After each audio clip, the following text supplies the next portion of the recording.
Hello, in this video I'm going to show you how you can power on and power off your DJI Mavic Pro controller.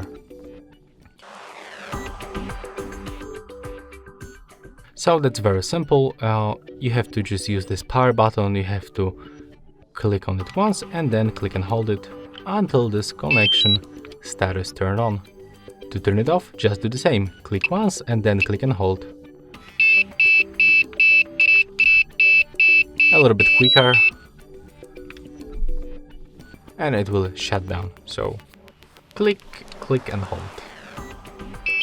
And the same when you want to turn it off. Click and hold.